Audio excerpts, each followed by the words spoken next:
Dicen que toda gran historia comienza con una simple chispa. Nuestro trabajo como escritores va a ser encontrar esa chispa y alimentarla con todo el combustible que podamos para propagar el incendio. Pero, ¿dónde hallar esa chispa o cómo generarla?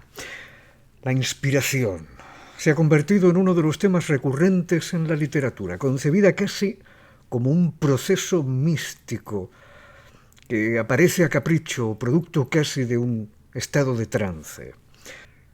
Es hermosa esa concepción y más de una ocasión se puede tener precisamente esa percepción, porque tiene parte de real. De lo contrario, no se habrían escrito tantas páginas con la inspiración como foco central. Pero hay formas de provocarla. Tenemos a nuestra disposición Yesca y Pedernal para provocar esa chispa inicial que poco a poco vayamos alimentando. Veamos algunas sugerencias interesantes.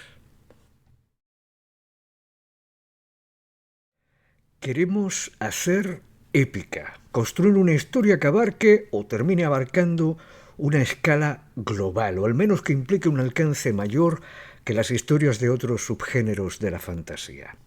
Quizá ya tengas una idea previa, aunque puede que no te venga mal ver si aún puedes dotarla de algún ingrediente extra.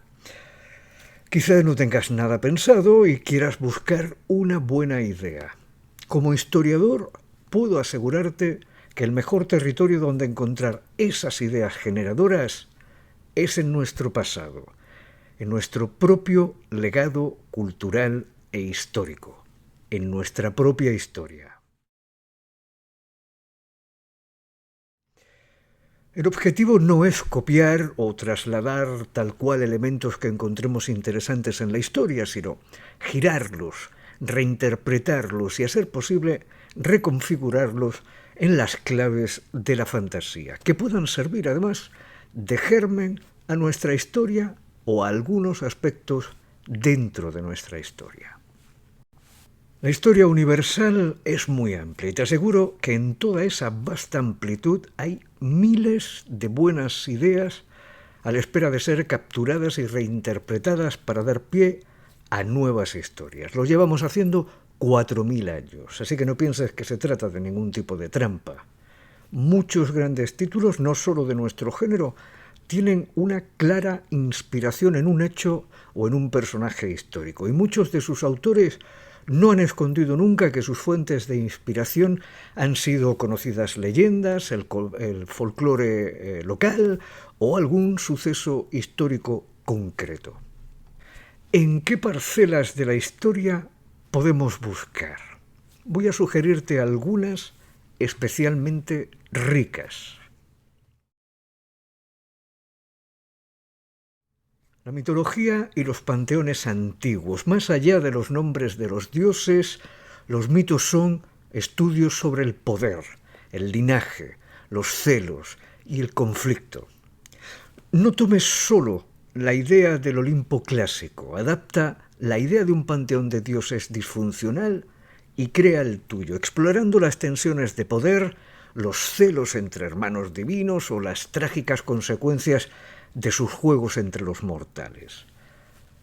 La mitología nórdica, por ejemplo, está llena de profecías inevitables, sacrificios y la idea de un fin del mundo que podría ser también la base de una gran épica. Mi consejo personal es que siempre que puedas trates de apartarte de la ambientación y el contexto de la idea sobre la que te inspiras. Por ejemplo, si tu fuente de inspiración son los dioses griegos o romanos, no instales esa idea en un mundo con las connotaciones del Mediterráneo clásico. Si el fruto de tu idea es el panteón de dioses nórdicos, trata de que tu mundo no tenga mucha relación con la cultura vikinga. Difumina tu fuente de inspiración para que no sea obvia. Eso le dará más personalidad al fruto final de tu trabajo. En las culturas occidentales, cuando hablamos de dioses y panteones, solemos posar la mirada por defecto en la mitología y dioses clásicos. Y la cultura anglosajona en particular tiende a mirar hacia la mitología nórdica, especialmente, pero hay mucha mitología interesante fuera de ese espectro, y no es que esa no lo sea. Las mitologías asiáticas, por ejemplo, contienen elementos muy ricos e innovadores, especialmente desde la mirada occidental, que pueden ser muy interesantes de explorar. Tomar el modelo del panteón egipcio más allá de los tópicos de dioses extraterrestres, que ya está muy usado, también es un camino que abre muchas posibilidades. Buscar en mitologías menores, como la africana, puede ofrecerte sorpresas y matices que quizá no habías barajado en un principio. Una idea interesante puede ser tomar como referencia los dioses precolombinos. El modelo azteca, por ejemplo, de dioses que necesitan ser alimentados a base de sacrificios para garantizar que cosas vitales para la existencia sucedan, como era el ejemplo de la salida del sol en la creencia concreta azteca.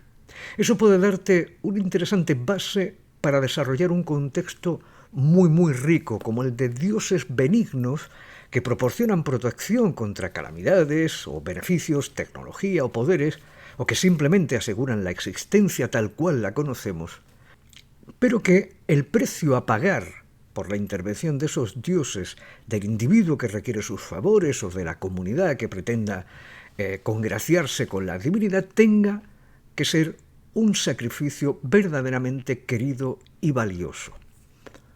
El juego podría ser absolutamente infinito, y en este particular tu imaginación será tu único límite. Tenemos evidencias de autores u obras que hagan un claro uso de esta inspiración en las divinidades del pasado. Voy a citarte algunas. Neil Gaiman con American Gods hace un trabajo sencillamente espectacular en el uso y la reinterpretación de muchas de las divinidades más populares de muchos panteones, y trabaja una historia en la que esos dioses son el epicentro, sin que pueda decirse que copia literalmente a ningún modelo clásico. Steven Erikson, en Malaz, el libro de los caídos, crea una épica oscura con un modelo de dioses caprichosos que interfieren y usan a los mortales a su antojo y bajo sus únicos intereses. Y esa concepción está muy cerca de la concepción clásica del Olimpo griego, sin que ésta sea una copia directa. Se percibe la fuente de inspiración, pero se hace un sólido trabajo de adaptación y de reinterpretación.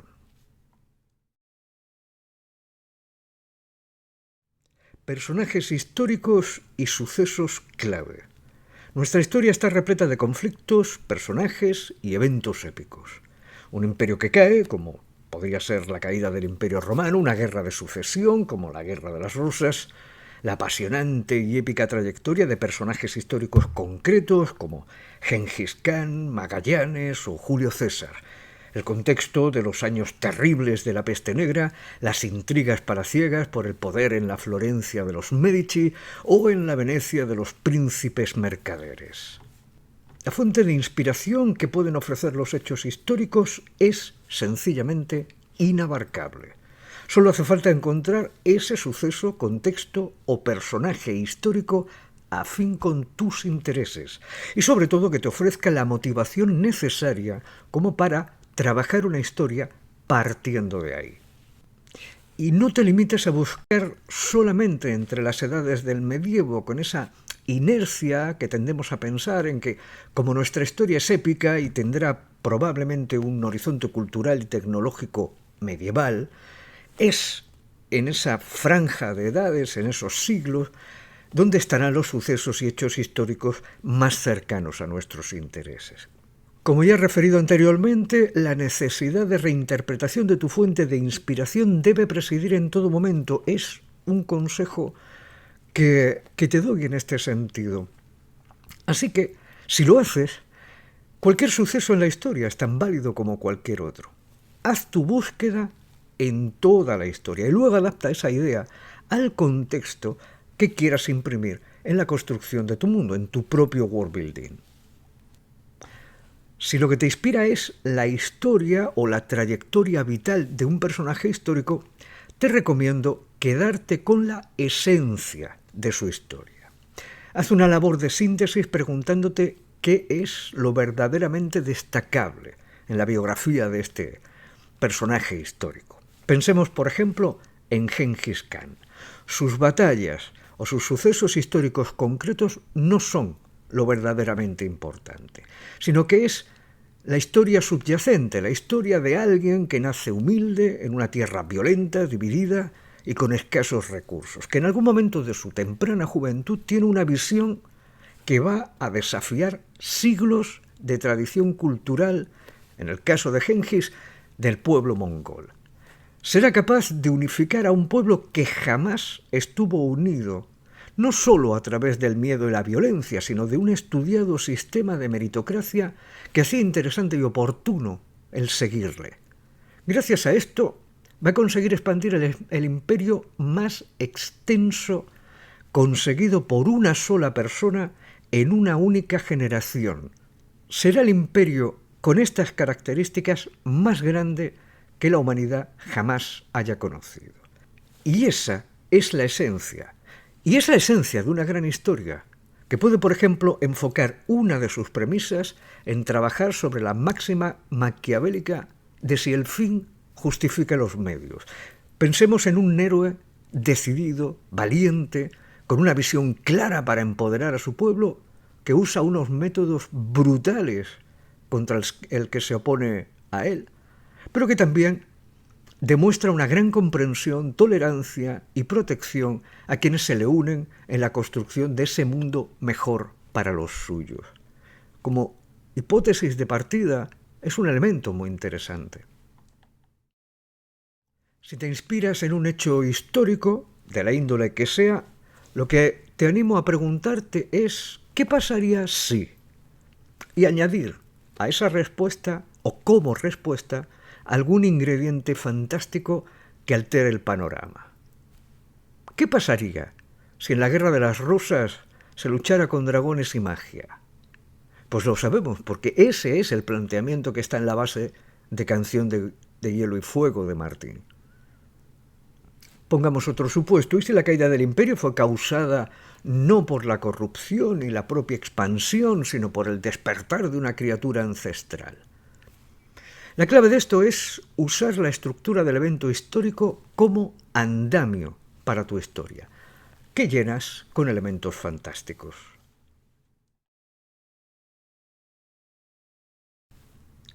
El folclore y los cuentos populares también son un territorio muy rico que explorar. Las leyendas y los cuentos populares son una mina de oro para la fantasía.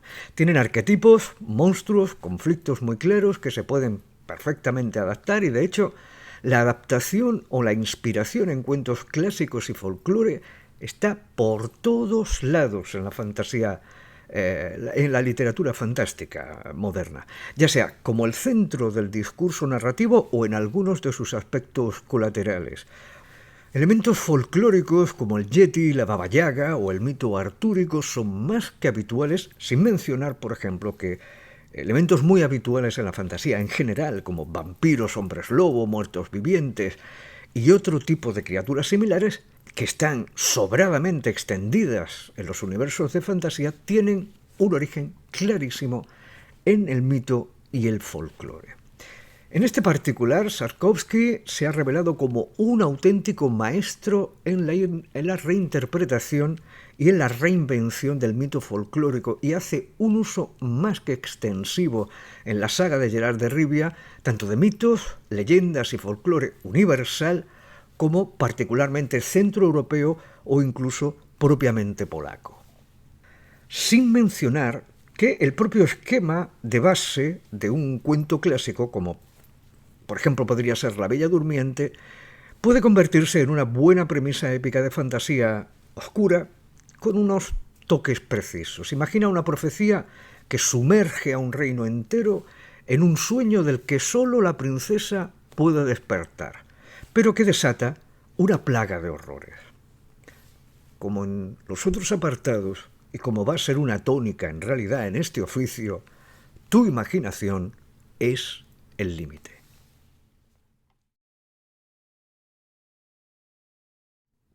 Para este apartado voy a proponerte el primer ejercicio práctico. Es una tarea opcional. Abre una página de Wikipedia sobre un periodo histórico, un mito o una leyenda de la que no sepas mucho. Dedica unos minutos a leer y luego cierra la página y escribe 3 preguntas del tipo What if? ¿Qué pasaría si? Que reinterpreten ese concepto. Por ejemplo, ¿qué pasaría si el rey Arturo no sacó la espada de la piedra, sino que se la robó a una diosa vengativa? Y dale una respuesta. Trata de reinterpretar un hecho histórico, un personaje histórico y un mito o leyenda. Si te apetece, es completamente opcional. Si quieres mi feedback, lo puedes enviar al correo de contacto que aparezca en la web donde hayas adquirido el curso con el asunto Curso de Iniciación, Ejercicio e Inspiración junto con tu nombre. Estaré encantado de darte mi feedback.